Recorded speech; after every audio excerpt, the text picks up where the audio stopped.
Donc, de la pandémie au confinement, quels effets traumatiques? L'annonce d'une guerre déclarée par un virus potentiellement létal nous obligeant à nous confiner a eu des effets traumatiques.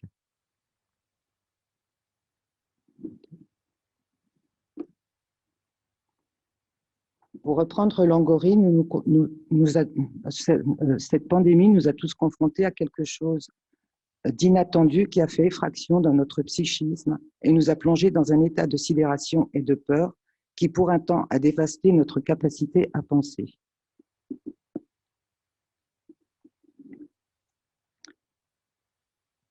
Avant d'aborder les effets possibles donc, de cette annonce sidérante, revenons sur les mesures restrictives décidées. Le confinement, qui signifie une réduction de liberté et une limitation de l'accès à la vie publique. Les gestes barrières, l'extérieur est devenu donc potentiellement dangereux, et une distanciation physique, la distance entre les corps est imposée, ce qui est du côté de l'autre est rompu. Le toucher, le regard. Donc, la présence universelle d'un virus potentiellement létal pose la question d'une figure d'emprise à laquelle il est impossible donc de se soustraire. Le réel a fait éruption, nous sommes confrontés à nous-mêmes et à notre angoisse.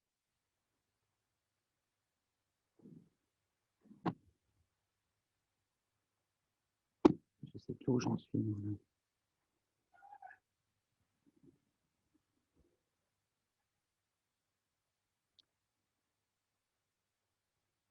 Voilà.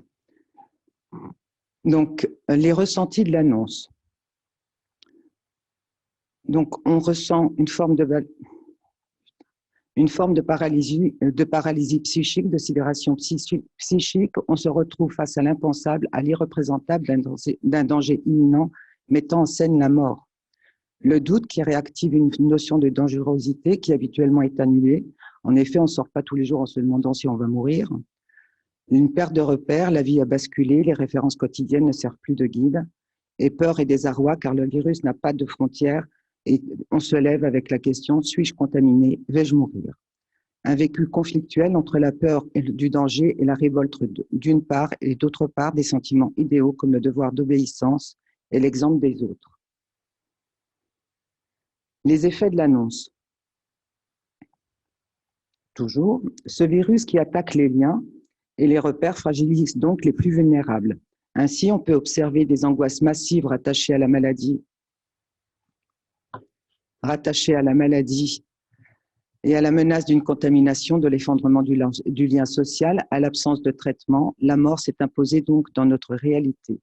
Des tensions anxiogènes qui peuvent se manifester sous une forme d'un danger interne au point de se sentir impuissant, voire incapable d'affronter la situation trop menaçante.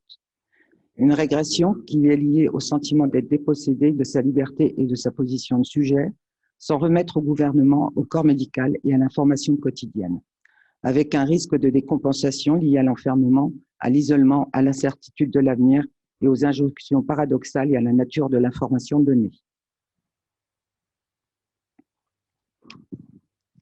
Comme nous pouvons le remarquer, il est notable qu'un certain nombre d'affects et de ressentis du fait de la menace de la Covid-19 sont communs à ceux vécus lors de l'annonce d'un cancer du sein, avec le sentiment d'impuissance, les angoisses, on est face à l'impensable. Partie 2, donc, sous le coup du confinement. Face à une telle menace, l'adaptation à une situation variera donc en fonction de l'histoire de chacun. Certains la traversent, d'autres ne la supportent pas. Donc, que signifie le confinement? Le confinement vient du latin confinis, qui signifie contigu, voisin, qui touche à, qui est proche de et qui a la même limite. Il est composé de com, qui signifie avec, et de finis, qui signifie limite, frontière. Le confinement implique donc une action, celle d'isoler, de reléguer dans un lieu. Dans la situation qui nous occupe, il s'agit de contenir, de faire frontière à la Covid-19, une maladie nouvelle qui nous inquiète et nous surprend. Le vécu de ce confinement, de la même façon que de la maladie grave, est donc lié à l'histoire individuelle et subjective de chacun. Pour certains, le confinement décidé par le gouvernement a eu une fonction rassurante et contenante. Pour eux, les décidants, le gouvernement et la communauté scientifique a fait figure d'autorité pouvant renvoyer une image paternelle ou maternelle et faire figure donc d'image protectrice. Ils ont ainsi trouvé dans le confinement un espace de liberté avec un sentiment de sécurité. Les règles sont les mêmes pour tous. Le temps s'est arrêté pour tout le monde et il leur a offert la possibilité d'un retour sur eux-mêmes sur leur choix de vie. Avec la possibilité d'un retour sur soi, hein, sur ce choix de vie, ça je l'avais dit. Pour illustrer ce propos, je vous parlerai d'une patiente pour laquelle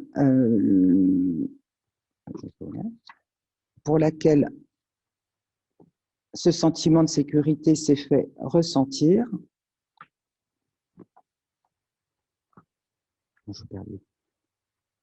Donc, c'est l'exemple d'une patiente qui, en fait, le moment où je la vois, on vient de lui annoncer une deuxième chirurgie. Et comme elle me le dira, elle avait tout juste commencé à parler de ce qui lui arrivait au niveau du cancer à son proche entourage, c'est-à-dire ses enfants et sa famille.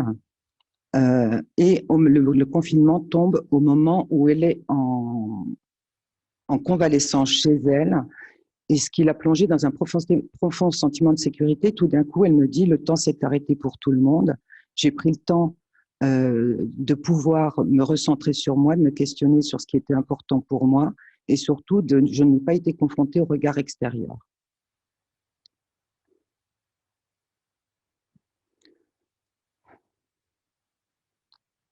Ce sentiment de solidarité, le sentiment de solidarité et d'appartenance, de faire corps aussi et de se protéger, de protéger les autres et d'être partie prenante pour lutter contre l'ennemi.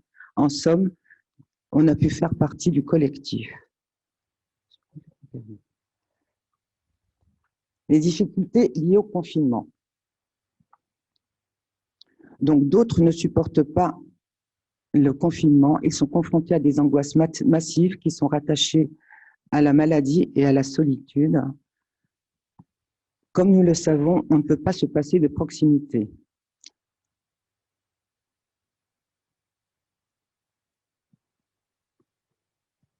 Ils ont également été confrontés aux injonctions contradictoires, par exemple, restez chez vous, mais surtout allez voter, restez solidaire, mais en fait seul, et donc à la menace d'une contamination. Pour eux, la sensation d'être séquestrés, empêchés, abandonnés, va les mettre en insécurité, ce qui va induire des résonances psychiques et faire émerger des souvenirs liés à leur histoire personnelle.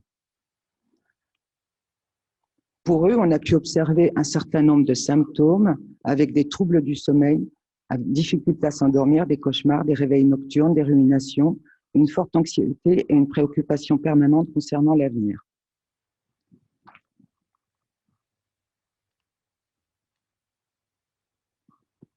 Fatigue émotionnelle avec colère et irritabilité, altération du jugement face aux informations données, certains ne parviennent plus à garder une juste distance et un esprit critique, des troubles de l'humeur tels que des dépressions ou des risques suicidaires à l'extrême, tendance à l'hypocondrie majorée si quelques symptômes similaires apparaissent, et des troubles alimentaires, voire et des abus de médicaments. Ces symptômes, on a pu les observer. Par exemple, j'ai une patiente que j'ai vue pour la première fois en hôpital de jour et qui est arrivée après 3 semaines de confinement, complètement angoissée, me disant qu'elle était en train de craquer. Quand je la questionne, je lui demande un petit peu là où elle en est, ce qui l'a fait craquer. Elle me dit que ça faisait 3 semaines qu'elle n'avait pas mis le nez dehors, qu'elle était venue pour la première fois, en fait, qu'elle avait mis le nez dehors pour la première fois pour sa chimiothérapie, et qu'en fait, elle n'arrivait plus du tout à dormir et qu'elle cuisinait jour et nuit parce qu'elle avait peur de mourir.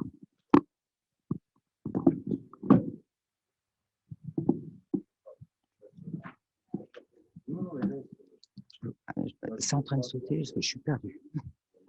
Ça saute, vraiment, ça saute.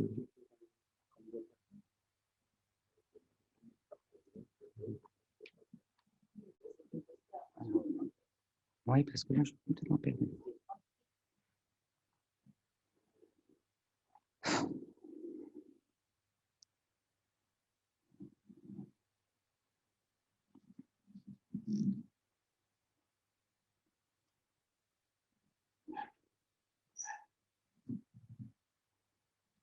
Non, mais c'est n'importe quoi.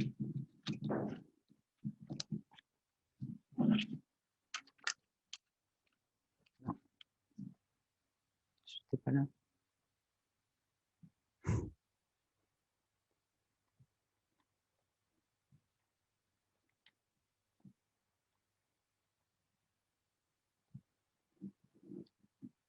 On en est où? Bon.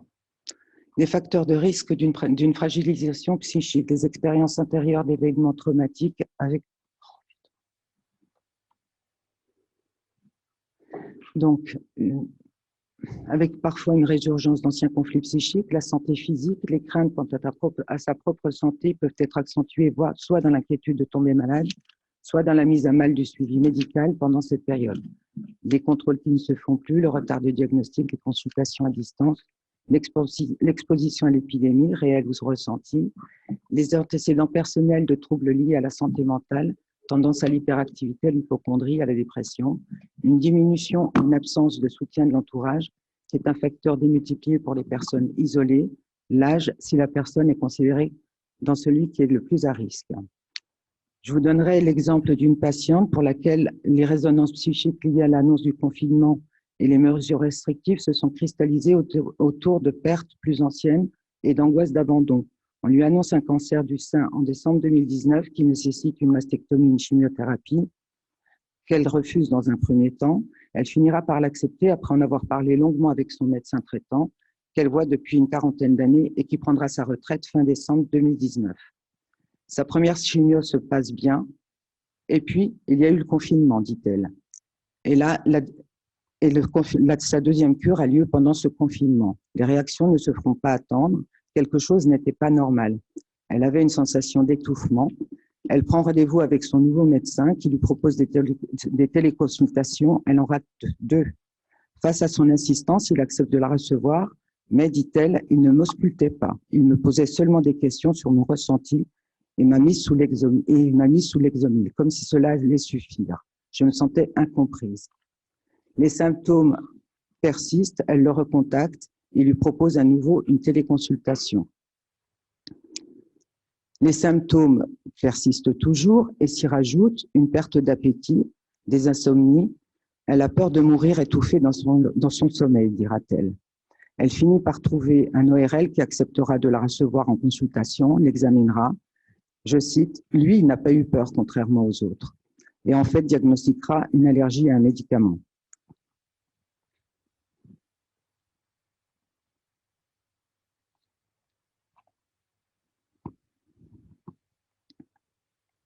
Non.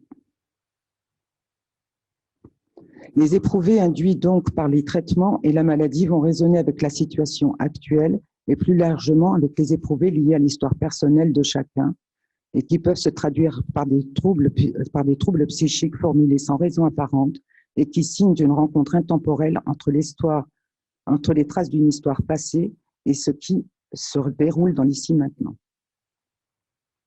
Dalila.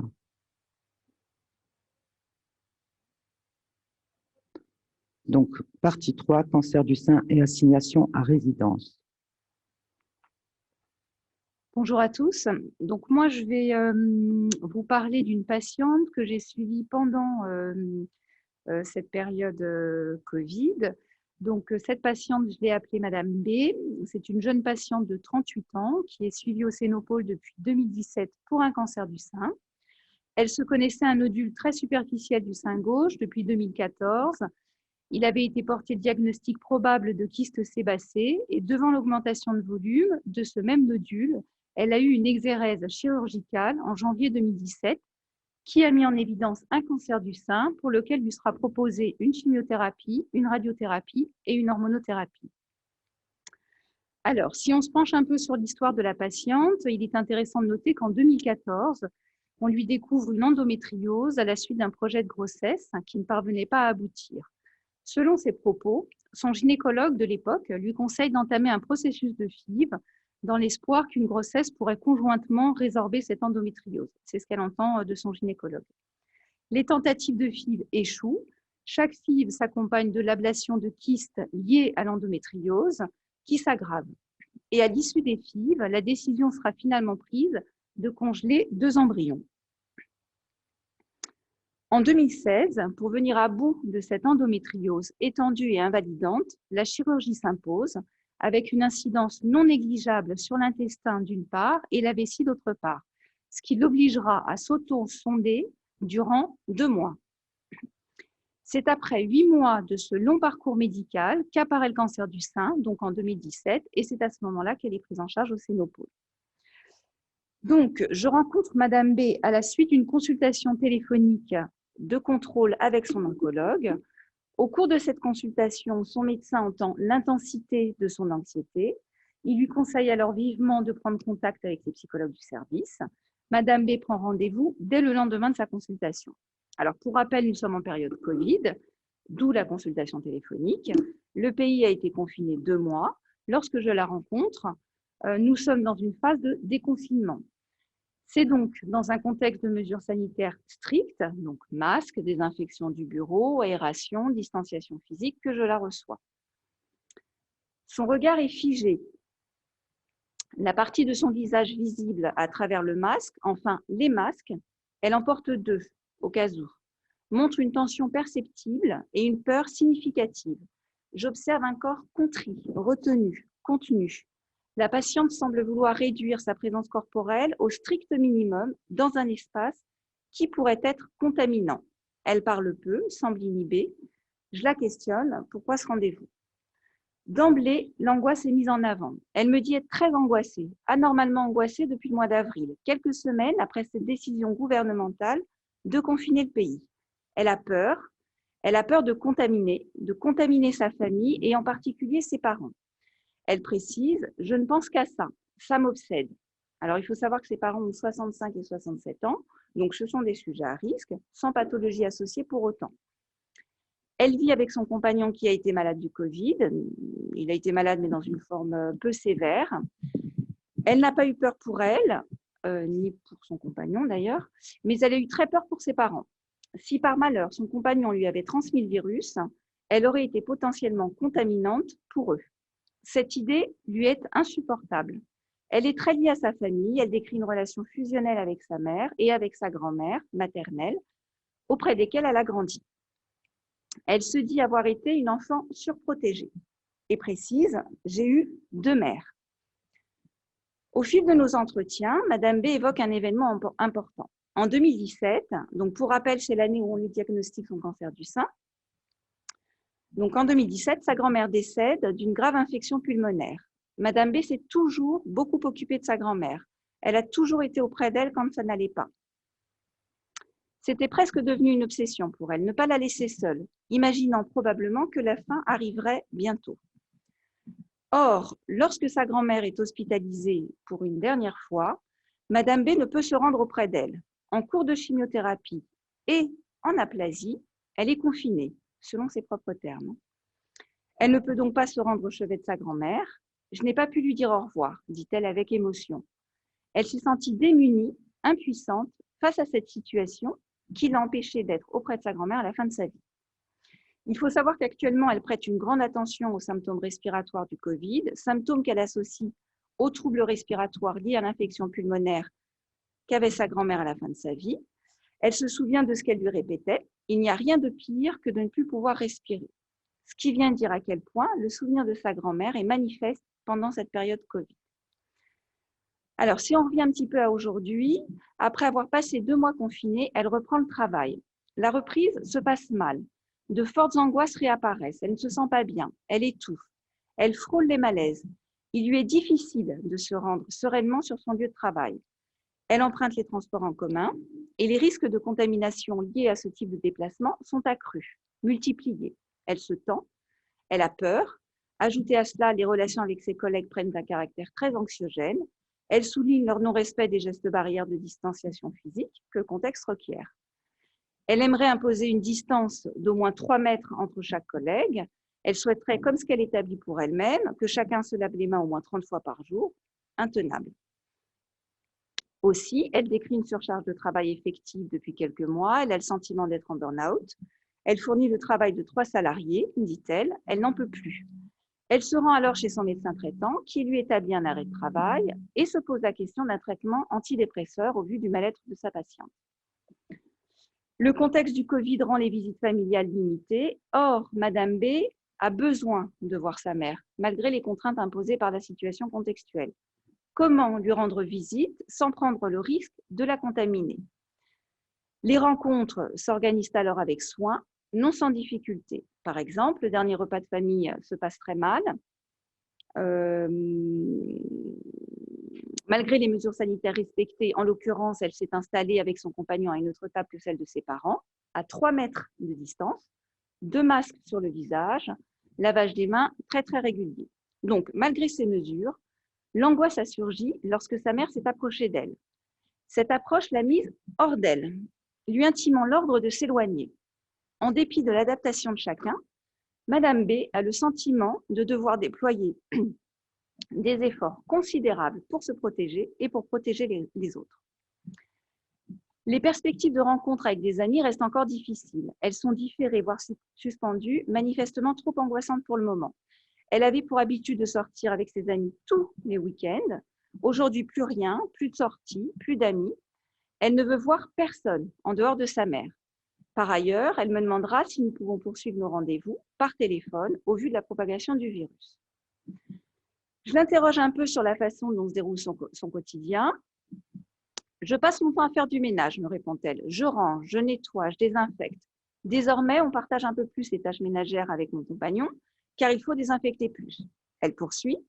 J'ai toujours eu l'habitude d'une maison propre. C'est normal de nettoyer sa maison. Il me faut 2 jours pour finir mon ménage. Alors, pour information, elle vit dans un 2 pièces. De plus, elle constate que lorsqu'elle sort, elle a coutume de vérifier à plusieurs reprises si sa porte d'entrée est bien fermée. Elle contrôle également la lumière. Est-elle bien éteinte? Le fer à repasser? Est-il bien débranché? Il lui arrive de réouvrir plusieurs fois la porte d'entrée pour être bien sûr que tout est en ordre. Néanmoins, précise-t-elle, ces comportements ne convoquent pas d'angoisse. Ça ne me dérange pas, dit-elle. J'ai toujours fonctionné comme ça, j'ai toujours eu besoin de vérifier. Or, aujourd'hui, elle ajoute, c'est la première fois que je ressens autant d'angoisse. Elle insiste. Cela fait 10 ans que j'ai des problèmes de santé, des échecs de fibre, l'endométriose, le cancer du sein. J'ai pris sur moi. Alors, si j'ai bien vécu les choses, non, mais je ne les ai pas mal vécues non plus. Elle rajoute, je n'ai jamais été autant angoissée qu'en ce moment. J'ai toujours l'impression que quelque chose de grave va arriver. J'ai toujours eu peur car les choses allaient crescendo, de plus en plus mal. Pourtant, ça tenait. Il y avait comme un fil. Et en effet, cela ne tenait qu'à un fil. Donc, après vous avoir décrit l'histoire de la patiente, je vais essayer maintenant de vous montrer en quoi la situation anxiogène du Covid vient réactualiser les angoisses préexistantes. Alors, nous l'avons vu un peu plus haut, l'angoisse manifeste pour Madame B est celle de contaminer ses parents. L'angoisse est massive et rend compte d'un envahissement, d'un débordement, d'un impossible à dire, impossible d'imaginer leur disparition, impossible de penser qu'elle pourrait leur faire du mal avec tout le bien qu'ils lui ont fait, impossible de ne pas être près d'eux s'il leur arrivait quelque chose. Cette ambivalence entre leur faire du mal alors qu'ils lui ont fait du bien, d'être près d'eux et de ne pas pouvoir pour autant y être, laisse présager un sentiment de culpabilité. Celui-ci n'est pas indépendant de celui qui transparaît de son récit lorsqu'elle évoque son absence auprès de sa grand-mère à la fin de sa vie. Dans un ouvrage intitulé « Inhibition, symptômes et angoisse », Freud souligne l'existence de l'angoisse du nouveau-né face à l'absence de la mère. Dans ce contexte de dépendance absolue à son environnement, l'absence génère au niveau psychique une détresse que Freud a nommée « Hilflosigkeit », qu'on peut traduire par détresse originelle. Donc l'Hilflosigkeit, ce sentiment de détresse, d'impuissance ou de désaide, selon les traductions, conduisent à des manifestations d'angoisse. Celles-ci dépendent de l'absence de réponse de la personne aimée et désirée, susceptible d'apporter l'étayage nécessaire. L'absence, la disparition de la mère à un moment où elle est attendue, génère du danger. L'angoisse est la réaction au danger, nous dit Freud. Il ajoute, l'angoisse apparaît comme le produit de l'état de détresse psychique du nourrisson, corrélatif de son état de détresse biologique. Et c'est à partir de cet état de détresse, de démunition, que l'enfant, par un appel à l'aide, fonde la relation d'étayage, le lien à l'autre. Alors, pourquoi je vous raconte tout ça? Tout simplement parce que les manifestations d'angoisse suscitées par la détresse de l'Iflosigkeit ne sont pas sans rappeler l'angoisse de la patiente face au virus du Covid. En effet, le virus, dans son aspect potentiellement hostile et dangereux, génère des mécanismes anxiogènes. Il faut se protéger du danger. L'éviction s'impose. Ne pas s'approcher, ne pas se laisser approcher, ne pas toucher, ne pas se laisser toucher. Une injonction à l'isolement s'impose également. Apparaît alors pour Madame B un dévoilement de sa propre détresse face au danger à venir. Elle se sent démunie, impuissante. Ces mécanismes de défense ne font plus rempart contre l'angoisse. Privée des autres, dans le sens où la situation sanitaire l'impose, et aussi dans ce sens qu'elle ne peut pas faire autrement que de se mettre en retrait. Madame B observe progressivement l'effacement des sphères professionnelles, familiales et sociales. Cet effacement met à mal les fonctions étayantes de la permanence des liens. Pour rappel, elle a un besoin important de voir ses amis, sa famille. L'absence de l'autre, dans la mise à distance imposée par la situation et imposée par la patiente elle-même, prend la valeur symbolique d'une disparition, comme celle qui se joue dans l'Iflosigkeit. Enfin, cette détresse semble également résonner avec celle qu'elle rapporte de son récit dans l'accompagnement de la fin de vie de sa grand-mère. Les traitements de chimiothérapie l'avaient empêchée d'être là où elle devait être. L'isolement du confinement, lié à l'aplasie, je vous rappelle qu'elle avait été confinée pendant une semaine, pendant sa chimiothérapie, l'avait plongée dans une profonde impuissance. Du fait qu'elle ne puisse pas être, en effet, auprès de sa grand-mère à un moment clé. Madame B semble retrouver cet état d'impuissance face aux situations de confinement et de danger liées au Covid. Le confinement, une fois de plus, l'empêche d'être auprès de ses proches lorsque ceux-ci sont en danger. C'est pourquoi elle met toute son énergie à se protéger et à protéger sa famille, car en effet, quelque chose pourrait arriver.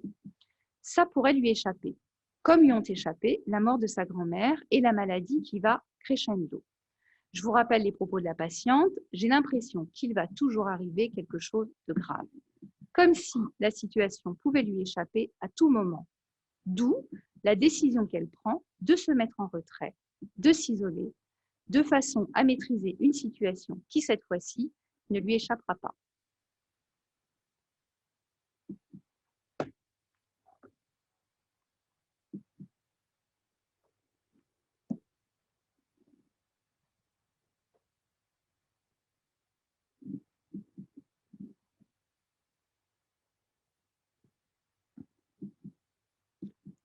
Donc, peut-être est-ce finalement trop tôt pour mesurer la portée de cette crise sanitaire.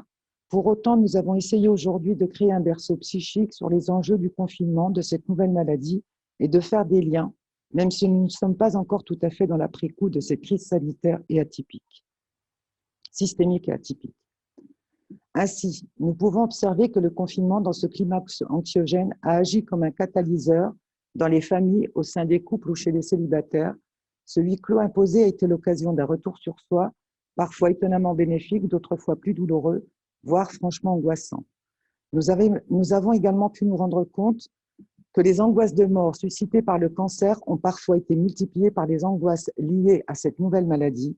Des angoisses de contamination se sont également manifestées et ont pris la forme dans le fait d'être menacé d'une contamination, mais aussi menaçant pour son entourage, son médecin, voire les soignants.